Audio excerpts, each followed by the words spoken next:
Bonjour, on est à la raffinerie de Grand-Puy en Seine-et-Marne. On est actuellement donc, au relevé d'équipe, ce qui devait être le relevé d'équipe, mais finalement on est en plein dans les 48 heures de grève qui ont été décidées par l'Assemblée générale. Salut à tous, donc oui aujourd'hui on est à la raffinerie de Grand-Puy, je suis le délégué syndical CGT et donc il y a 48 heures de grève effectivement, les salariés s'opposent aux 700 suppressions d'emplois qu'il y a sur site, donc 200 chez Total et 500 chez les sous-traitants.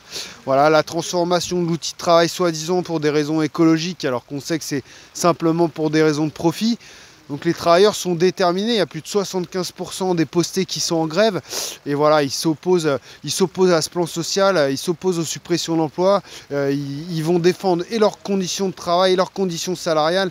Et ils vont se battre pour l'emploi, ils sont déterminés. On est déjà à 5 fois 24 heures de grève depuis l'annonce de fin septembre de la fermeture des unités de raffinage à Grand-Puy. Et ça va encore continuer, ça va se durcir, ça va sans doute partir en reconductible. Et voilà, on est dans un secteur qui va briser l'atonie de tous ces plans sociaux en France où il n'y a pas beaucoup de mouvements, il n'y a pas beaucoup d'opposition au patronat parce qu'effectivement on est dans une période particulière, c'est le Covid et tout, mais on voit que malgré le Covid, tout s'arrête sauf les plans sociaux, sauf les suppressions d'emplois, et il n'y a qu'une chose que les patrons comprennent, c'est le rapport de force, c'est la grève. Alors tous ensemble, tous en grève, on s'opposera tous, on va tous se lever pour conserver l'emploi parce que c'est zéro suppression d'emploi, c'est pas aux travailleurs de payer la crise. Exactement, et puis juste pour préciser quand même, Total se porte très très bien.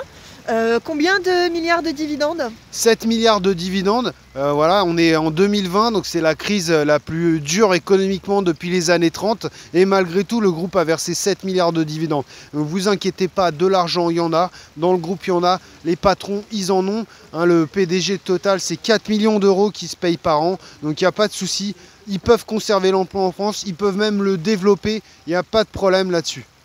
Oui, et juste on va repréciser. S'il faut parler de deuxième vague aujourd'hui, je pense qu'il faut aussi parler de deuxième vague sociale. Ça va être une catastrophe. On est là pour se battre. Voilà,